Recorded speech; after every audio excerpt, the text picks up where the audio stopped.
आज तीसरा सेक्शन शुरू कर रहे हैं। From that day onward it was celebration time for all the tiger inhabiting Pratibandapuram. उस दिन के बाद से प्रतिबंधपुरम में रहने वाले बाघों के लिए सेलिब्रेशन का टाइम हो गया था, आनंद मनाने का टाइम हो गया था। क्योंकि पंडित जी ने कहा था कि महाराज आप भले ही 99 बाघ को मार डालो, लेकिन आपको खतरा 100वें बाघ से है।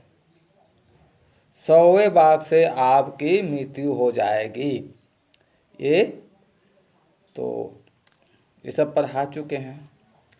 तो उस दिन से प्रतिबंधपुरम में रहने वाले जितने टाइगर हैं वो खुशी मनाने लगे।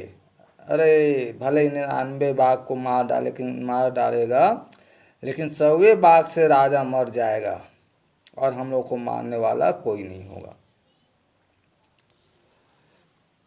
The state ban tiger hunting by anyone except the Maharaja. उस राज्य ने शेर के शिकार के लिए बैन लगा दिया, प्रतिबंध लगा दिया। बाय एनीवन, किसी के द्वारा शेर का शिकार करने पर बैन लगा दिया, प्रतिरोध लगा दिया, सिवाय महाराजा के। A proclamation was issued to the effect, एक घोषणा पत्र तुरंत ही जारी किया गया, दैट कि if anyone dare to fling so much as a stone at a tiger, all his wealth and property would be confiscated। एक घोषणा पत्र जारी कर दिया गया कि यदि किसी ने बाघों को एक पत्थर भी मारने की कोशिश की तो उसके सारे संपत्ति और जायदाद जब्त कर लिए जाएंगे। अब बताओ, सारे संपत्ति और जायदाद जब्त कर लेगा तो कौन बाघ का शिकार करेगा, है ना। एकदम प्रतिबंध लग गया कि बाघ का शिकार करने च नहीं है किसी को, सिवाय महाराजा को। The Maharaja vowed he would attend to all other matter only after killing the 100 tiger. महाराजा ने शपथ लिया कि वह अपने राजकाज के पूरे मैटर को केवल 100 बाघों को मारकर ही पूरा करेगा।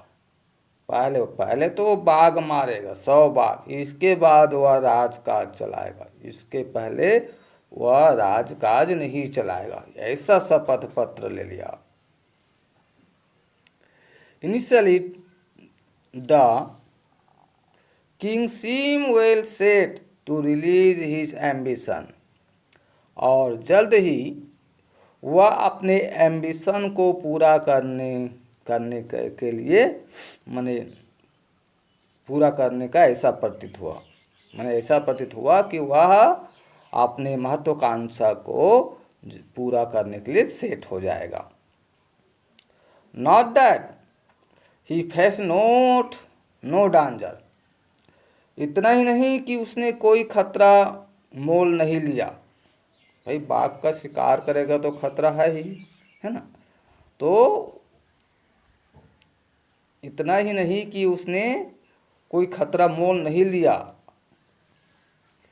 There were time when the bullet miss it mark, कई बार ऐसा हुआ कि बंदूक की गोली अपने लक्ष्य से चूक गया।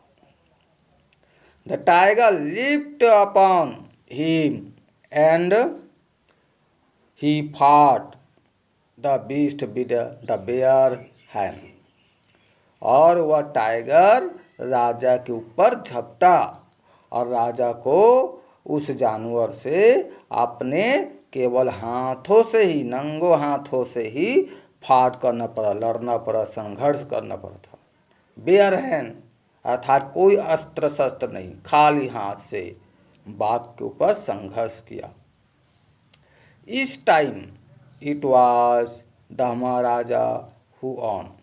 प्रत्येक समय केवल महाराजा ही जीता। आज के लिए इतना ही।